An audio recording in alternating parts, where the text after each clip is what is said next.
नमस्कार संस्कृत प्यारे बच्चों, आज हम लोग कालिदास पांडित्यम चैप्टर का अगला अवशेष भाग पढ़ेंगे। आइए देखते हैं।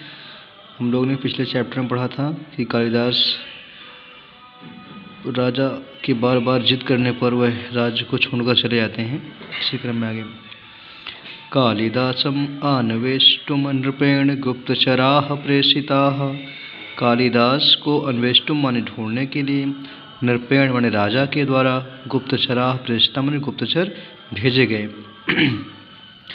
एकदा एकः गुप्तचरः नृपम अवदत्। एकदा माने एक दिन, गुप्तचर माने गुप्तचर, नृपम माने राजा से, अवदत् माने बोला। एक दिन एक गुप्तचर राजा से बोला, मया श्रुतं यत् कर्णपुरे ग्रामे गोपालः नाम कृषकस्य गृहे चतुरः अतिथि वसति। मैंने या मेरे द्वारा सुना गया है कि कर्णपुर गांव में गोपाल नाम के किसान के घर में एक चतुर अतिथि निवास कर रहा है। भोजः स्वयं योगिनः वेशं धृत्वा तत्र अगच्छत्। भोज स्वयं गोपाल नाम के किसान के घर में एक चतुर अतिथि रहता है। भोज स्वयं योगी बन करके वहाँ गए। कृषकः तं पृच्छत्। किसान उनसे पूछा, योगीराज कुत्र आगमनम भवतः। योगीराज किस लिए आप आए हैं यहाँ। योगी अवदत्। योगी बोला, अधुना अहम धारा नगर्याः आगच्छामि। अधुना अहम, इस समय मैं धारा नगरी से आ रहा हूँ। इदं श्रुत्वा अतिथिः कालिदासः गृहात् बहिः आगत्य पृच्छत्। यह सुनकर के अतिथि कालिदास घर से बाहर आकर के पूछा, अपि कुशली भोजराजा, अर्थात भोजराज ठीक हैं। योगी अवदत्।